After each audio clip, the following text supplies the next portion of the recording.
voudrais dire aux Guinéens que je ne suis qu'un Guinéen comme eux, qui vit les mêmes réalités, qui souffre les mêmes réalités et qui veut changer la Guinée en bien. 7 janvier 2016, un jeudi noir en Guinée, l'annonce du décès de Georges Gandhi Faragui Tounkara fait le tour du pays et très vite, la triste nouvelle fait la une des médias. Un géant de l'élite nationale et africaine vient de tomber. L'affliction gagne les cœurs, l'émotion prend le dessus. Tout semble s'arrêter, l'âme de l'intellectuel, de l'humanitaire, du guide, du modèle vient de s'éteindre. Des élèves et étudiants dont il était le fondateur d'écoles et d'universités en pleurs. Des parents et amis inconsolables. La nouvelle est triste, douloureuse, mais les réactions qu'elle suscite sont aussi une expression de reconnaissance de la grandeur de l'homme. Georges Gandhi Faragui Tounkara, un bon père de famille, une icône, un intellectuel, un humanitaire et bien d'autres qualificatifs et superlatifs encore. La meilleure façon de raconter l'homme serait d'entendre sa famille, ses amis, ses collègues. Sur le chemin de la vie, il nous arrive de croiser beaucoup de personnes. Mais il y a parmi ces personnes rencontrées celle qui vous marque pour toujours. Et M. Georges Gandhi Faragui Tounkara faisait partie de ces personnes exceptionnelles. Il a façonné notre adolescence. Il a imprimé en nous de grandes vertus dans les moments les plus fragiles de notre enfance et de notre jeunesse. Il avait pu cultiver en nous le goût de l'observation, du respect de l'autre et du respect de l'autre. Les enseignants et les éducateurs comme M. Tounkara sont hélas devenus aujourd'hui une espèce en voie de disparition. Un très grand acteur du monde de l'éducation s'en est allé. La grande force et les grandes qualités de cet homme résidaient dans sa façon de combiner naturellement et harmonieusement les objectifs de l'enseignant et de l'éducateur. Autant il savait se faire respecter et faire régner la discipline, autant il était ouvert pour écouter les élèves et leur prodiguer des conseils. Autant il savait nous observer et découvrir nos bêtises dans le temps, autant il savait administrer des sanctions idoines pour l'exemple. L'adage dit c'est souvent les meilleurs qui s'envolent les premiers. Georges Gandhi Faragui Tounkara était de ceux-là. Pour moi, c'est 3 choses qui résument l'homme. L'éducation, les Lions Club et la politique. Ce triptyque a un dénominateur commun, mesdames et messieurs. Servir les autres, servir la Guinée. Mon époux Georges Gandhi Faragui Tounkara, je retiens de lui un homme à qui Dieu avait permis de s'élever dans plusieurs domaines. Gandhi était un homme qui avait une capacité d'écoute extraordinaire. Il savait écouter. Il savait pardonner. Il savait être à côté des gens. Si je dois parler de lui aujourd'hui, ce serait avec beaucoup de peine. Parce que j'aurais bien aimé qu'ensemble, nous continuions tous les idéaux que nous avons eus ensemble. Attachant, combatif, lorsque il a eu la détermination de choisir de partir de la Guinée. C'est l'expression de son caractère combatif dont ont parlé certains. Attachant, il est revenu au pays et il a retrouvé les amis. Politicien, c'est l'expression de son âme de combattant. Georges Gandhi Tounkara. Un ami, un frère, un lion, un gouverneur lion, le premier de la Guinée, un homme extrêmement intelligent, humble, discret, rigoureux dans son travail. Et toutes ces qualités m'ont permis de l'apprécier et de regretter son décès, je dirais, prématuré, alors que son âme repose en paix. Mais pour parler de l'homme en personne, je ferai juste une passerelle entre ces deux vies. Le politicien que j'ai découvert, bien heureusement. Et il est parti avec un goût inachevé de la Guinée qu'il a tant chérie, qu'il a tant aimée. Il s'est cru et légitimement avoir une destinée nationale, et ce qui était vrai, mais Dieu en a voulu autrement. Georges Gandhi Faragé Tounkara avait réussi à gagner les cœurs par son combat pour l'éducation et l'enseignement. Gandhi Faragé savait utiliser dans la langue de Molière les meilleures formules de politesse, tant l'homme lui-même incarnait la politesse. Il est important qu'il y ait une harmonisation de tout le système. Et ça me ramène à mon combat de tous les jours, l'existence d'un ministère de l'Éducation nationale qui soit capable de coordonner, de donner une cohésion, une harmonisation entre tous ces départements du système éducatif. Lorsqu'il prenait la parole, dès lors qu'il commençait son introduction, il annonçait déjà tout ce qui allait en découler.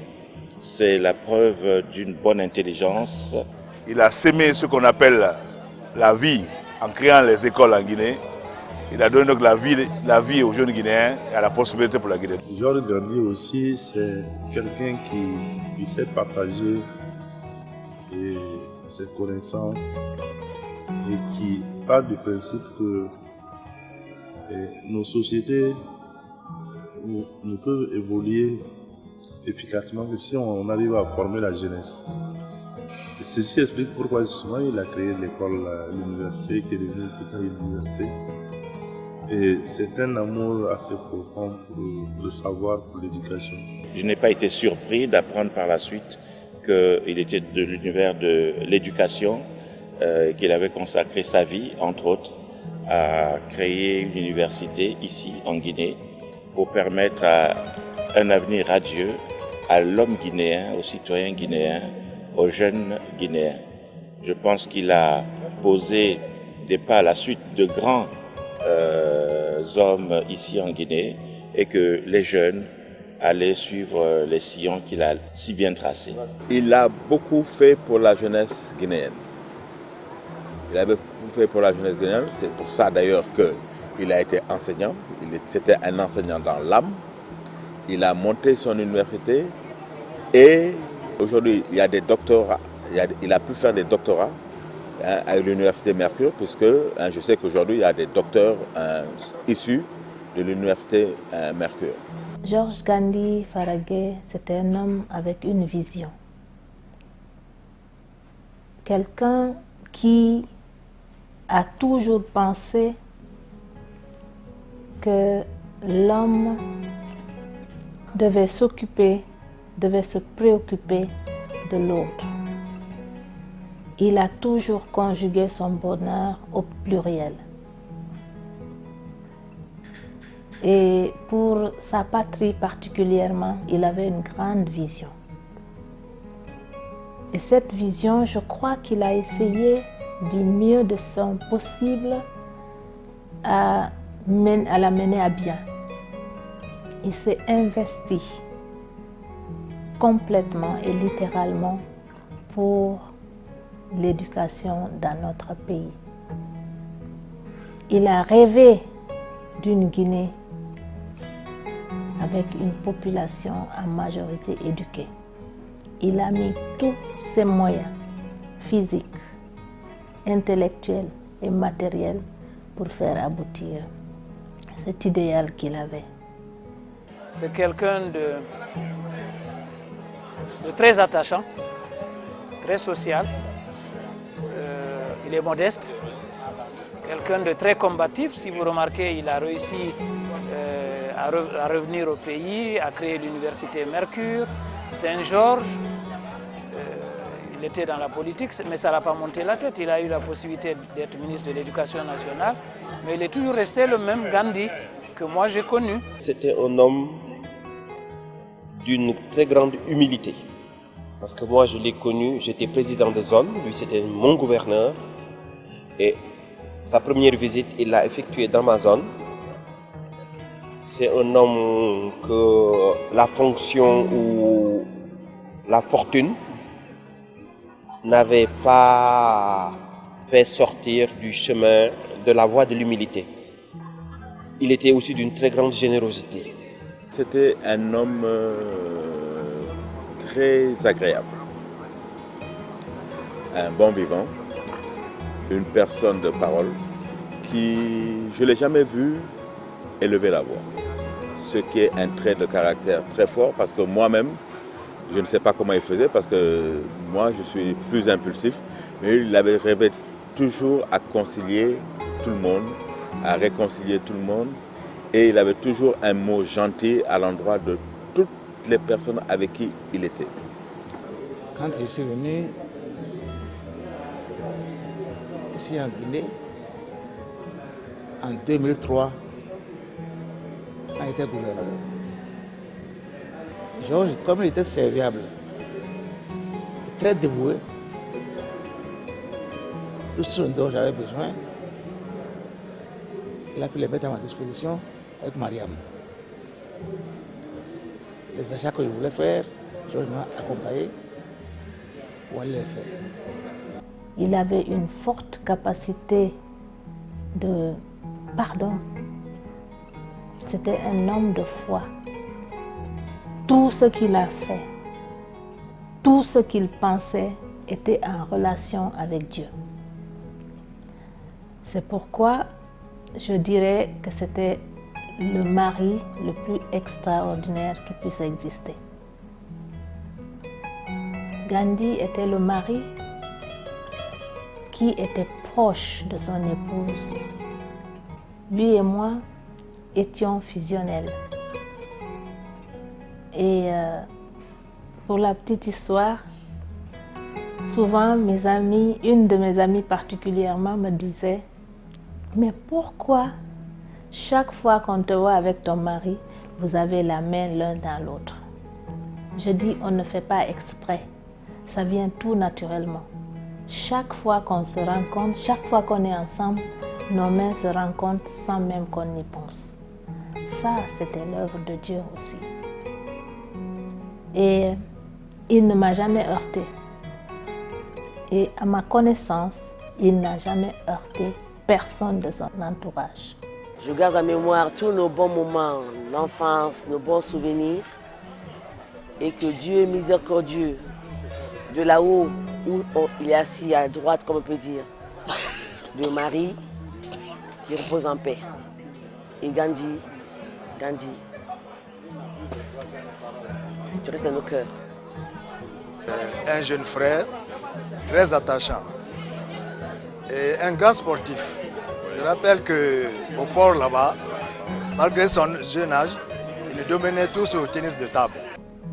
Il a rêvé d'un monde meilleur pour nous tous. Et il essayait dans son foyer de donner ce monde-là, de concrétiser cela. Il y avait la paix à la maison. Il y avait la tranquillité à la maison. Et il a essayé du mieux de son possible pour nous inculquer, nous, sa famille, les valeurs qu'il voulait pour cette nation. Et donc, je dirais que c'est un merveilleux mari. L'homme auquel toutes les femmes auraient rêvé. En tout cas, la majorité des femmes auraient rêvé. Dieu me l'a donné. C'est pour ça que jusqu'à aujourd'hui, pour moi, mon mari il est parti en voyage. Un jour, il va revenir. Je n'ai pas encore intégré qu'il est mort. Il est en voyage, il va revenir. Les enfants parlent de la même façon que moi. Ils pensent toujours que papa est parti en voyage. Parce que, au fond de nous-mêmes, Gandhi, il est présent. Il est avec son esprit et avec nous. D'ailleurs, chaque fois que je suis confrontée à une difficulté, chaque fois que les choses deviennent dures, j'évoque bien sûr Dieu, mais je l'évoque aussi. Je demande qu'il intercède et Dieu nous soulage. Donc Gandhi en tant que mari, c'était tout simplement le merveilleux homme dont on pouvait rêver. L'homme qui était famille, l'homme qui ne sortait pas sans sa femme, l'homme qui ne mangeait pas sans sa femme, l'homme qui était là tous les soirs avec moi. Sur le plan de sa famille, là j'ai retenu surtout cette complicité, cette camaraderie et cette forme d'amitié qui sont des choses à un niveau élevé avec sa femme. Parce que lorsque vous voyez une femme qui peut vivre le deuil de son mari pendant 1 an, c'est que la vie qu'ils ont menée ensemble a été une vie de complicité assez profonde. Et ça aussi, c'est une autre dimension de l'être humain que je n'appréhende pas dans tous ses aspects. Mais en tout cas, à travers ce que j'ai vu, c'était un bon père de famille, un bon mari. Il a toujours adoré son épouse. Ils ont toujours été complices et tout était tourné autour de Mariam, qui est une grande dame, qui le lui a bien rendu et qui continue à lui le rendre aujourd'hui. Quand il est arrivé à Dakar, donc on avait fait les préparatifs pour accueillir une personnalité de son rang. Et moi, comme président de zone, je l'accompagnais dans la voiture officielle. Quand j'ai commencé à être plus à l'aise avec lui, je lui ai dit, mais gouverneur, avant votre arrivée, ceux qui sont plus anciens que moi m'ont dit que ta visite était extrêmement importante. Que pendant ton séjour ici, je devais jouer un rôle multiforme qui devait être entre le rôle de garde du corps et de secrétaire particulier. Alors il m'a dit, ah bon, alors Aboutal, je ne veux pas que tu sois mon garde du corps.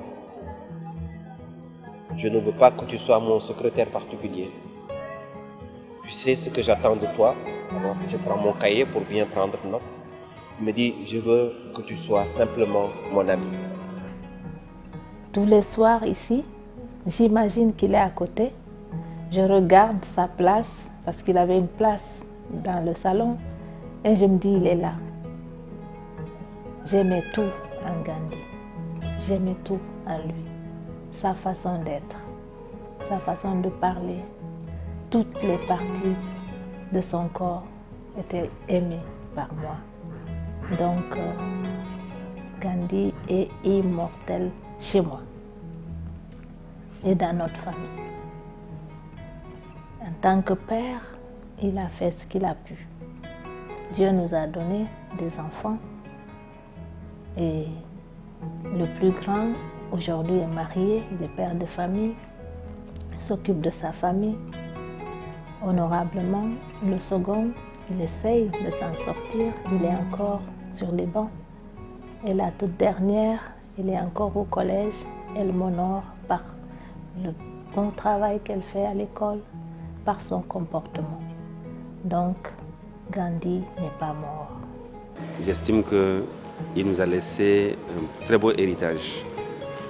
D'une part dans le district pour le travail qu'il a accompli, et d'autre part pour son humilité, sa façon de prendre les choses. Une personne d'abord que je respecte beaucoup, c'est un grand frère, c'est un aîné qui nous a montré du chemin. De pouvoir concilier autant de monde, beaucoup de différences, les assimiler, vous n'en trouvez pas beaucoup aujourd'hui. Et c'est cela l'exemple qu'il faut qu'on puisse continuer à perpétuer, qui nous a montré de quelque bord que vous voyez, que vous veniez, de quelque nature que vous êtes, de quel être que vous soyez, il est capable de pouvoir vous prendre en compte et concilier avec les autres. C'est une force Et la preuve a été faite quand il y a eu le décès. Et donc nous sommes venus. Le monde contradictoire qui était autour de tout, des médias, de la presse, de l'enseignement, des associations, de toute nature, les politiques. Pour pouvoir concilier autant de monde, il faut avoir un cœur haut, un cœur très très large. Et ça, j'aimerais bien que ça serve pour les générations à venir. Les jeunes ont besoin de cela. C'est de donner de très bons exemples. Pour ceux qui ont été à côté de lui dans sa famille, les jeunes, les enfants, je les invite à observer et à se remémorer l'exemple. Ça va les aider beaucoup, beaucoup pour la suite. Je vous remercie vraiment de cette occasion aujourd'hui. Merci. C'est moi. Merci. Gandhi, on l'appelait notre ami M. George, Mr. George. Il était bien, très gentil, affable. C'est quelqu'un qui ne peut même pas faire du mal à une mouche. Il ne se fâche jamais. Très affable, raconte des belles histoires. Vraiment, on a passé une semaine ensemble au Tchad, très agréable. Et par la suite, à chaque fois qu'on se retrouvait dans des conventions Lyon, on se cherchait toujours et pour parler un peu de nos expériences. Et on a cheminé comme ça tout le temps. C'est pourquoi, quand on a appris sa disparition, c'était vraiment très pénible. Je ne l'ai jamais vu malade et on me dit que brutalement mon ami n'est plus là. Et ça m'a beaucoup touché. Ça a touché tous les amis du Tchad qui le connaissent. Et je pense pas, il va toujours nous manquer. Bon, son épouse est là, elle est avec nous, elle est très dynamique comme lui. Et je l'encourage toujours à garder son calme. C'est passé, nous allons tous y passer. Mais il faut qu'elle continue à vivre, il n'y a pas de problème avec sa femme, ses enfants et autres. Le monde est comme ça, on ne peut rien faire, nous allons tous passer un jour. Nous faisons tout ce que nous pouvons pour garder sa mémoire comme il aurait souhaité, comme il a toujours rêvé. Nous allons essayer de continuer son œuvre en formant, en éduquant, en essayant de propulser cette jeunesse qu'il a tant aimée. Donc, c'était un homme de foi. C'est peut-être pour sa foi qu'il est parti tôt, puisque je me rappelle que quand il a fini son gouvernorat, il s'est confié à moi en me disant « je vais te surprendre parce que je vais rentrer en politique ». J'espère qu'il est au paradis, à côté de son père, parce que c'était une personne de foi. Tous les dimanches, il était à l'église. Malgré nos multiples occupations, je savais qu'à chaque fois, il me disait « écoute Blaise, je vais aller à l'église », quel que soit le pays où il se trouvait. Dieu avait grandi. Quand je dis que Gandhi pouvait passer une nuit entière en train de prier, ça semble irréel, mais c'était l'homme qui était capable de ça aussi. Il était capable de veiller toute une nuit en prière pour se concentrer sur lui-même. Il avait transcendé notre niveau. Dieu lui avait permis d'atteindre un niveau de perfectionnement qui était hors de nous, hommes ordinaires, de notre portée. Il était arrivé à un niveau de sagesse. Je pense d'ailleurs que c'est pour ça que Dieu certainement l'a retiré. Un niveau de sagesse qui n'était plus en phase avec son environnement. Donc Gandhi, mon Gandhi que je l'appelais, quand je lui disais « mon Gandhi, est-ce que mon Gandhi est arrivé ?» Il rigolait, il souriait. Et pour la petite histoire, dans son téléphone, il m'avait enregistré « Marie Or ». Qu'est-ce qui est plus beau que ça, quand ton mari te considère comme ça? Donc, c'est pour vous dire que, en tant qu'épouse, j'ai bénéficié de la meilleure chose qu'une femme peut avoir, dont une femme peut avoir besoin. L'amour, la sécurité, l'affection, la protection. la considération. Gandhi m'a donné tout ça en tant que femme. Donc, Dieu soit loué, Dieu soit loué et Dieu soit loué. Merci. Si moi j'avais été homme politique guinéen avec un rang comme un rang ministériel ou un rang présidentiel, je pense que je l'aurais décoré à titre posthume. Voilà ce que je peux dire. Pour tout ce qu'il a fait pour la jeunesse guinéenne. Je vous remercie.